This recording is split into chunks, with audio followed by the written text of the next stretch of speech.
Hey everybody, what's going on? Welcome into our latest TDR Cannabis in 5 presented by Dutchie. I'm your host, Shad Dales, and today I'm going to break down a move in Washington that caught a lot of people off guard. Yes, indeed. Congresswoman Nancy Mace, who was once one of the most visible Republicans pushing for cannabis reform, has suddenly re-entered the conversation. Well. And she's doing it through the hemp-THC ban that President Trump already signed. So she's not earning any brownie points through President Trump. So when we look back at Mace for almost a year, she went completely quiet. No major cannabis statements, no reform bills, no public push. She essentially disappeared from the national cannabis stage. Then, as soon as the hemp-THC ban was announced, she resurfaced with a bill that aims to block it. So how should we read this? Because that timing alone, it has people thinking. So today we're going to walk through what she's trying to do, why her return is surprising to say the least, and how the industry is reacting and where this realistically goes from here. Because again, this is somebody we haven't heard for a long time pertaining to this topic. So let's get into our latest TDR Cannabis in 5 presented by Dutchie. All right, let's begin. According to Marijuana Moment, Nancy Mace is circulating draft legislation that would reverse or block the new federal ban on intoxicating hemp products. And that's not a small move. The ban, as we know, is broad. It covers Delta 8, Delta 10, THCA flower, hemp-derived THC drinks, and anything else that produces intoxication. So under the law as written, a huge portion of the hemp marketplace, it would disappear. So the question now becomes, why is Nancy Mace suddenly stepping back into the spotlight right now? Because let's face it, this is where the context matters. When Mace first broke into the campus conversation, she positioned herself as the Republican voice for legalization. But what happened? She had momentum, she had media attention, she had support from operators who saw her as a bridge between the parties. But then suddenly,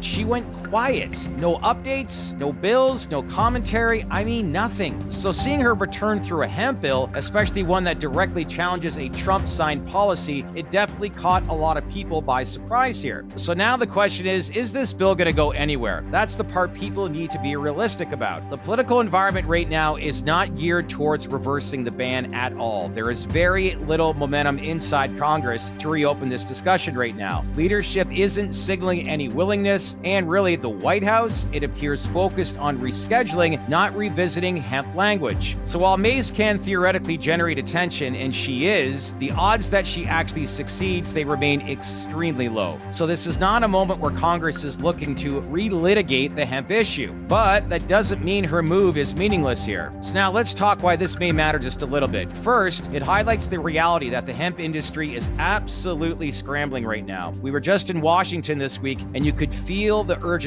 It is everywhere. There's concern, there's uncertainty, and in some cases, there's full-scale panic. Operators who built their businesses in a regulatory gray zone, they now face a federal crackdown, and they should. And they're also looking for any political foothold that they can grab right now. So what do I mean by that? Well, that's why the same playbook the hemp lobby used with Senator Rand Paul is now getting applied to Congresswoman Nancy Mace. They're looking for someone, anyone, who can reopen this conversation right now. Second, her bill does indeed bring attention to the unintended consequences of the ban. This is something that both sides definitely acknowledge. The current language is broad enough that wellness-oriented CBD products and minor cannabinoids could get swept even though those weren't the original targets. And whether or not her bill advances, highlighting that overreach still has value because it pressures lawmakers to at least acknowledge those gaps. So now let's talk about Mace's strategy in all this. Some people see this as a genuine policy move, and others believe it's more of a political re-entry, a way to get her name back into a conversation she used to dominate. And I could bet it's the latter here in all this. She wants the money. And let's face it, it's a hot topic right now. She clearly wants to be part of this conversation again. And she knows the hemp ban is a national story with real public attention. This is what I believe she's leveraging on right now. But again, it's important to keep expectations grounded right now. Even if Mace brings visibility to this issue, the chances of Congress reversing this ban are extremely slim. And I mean slim.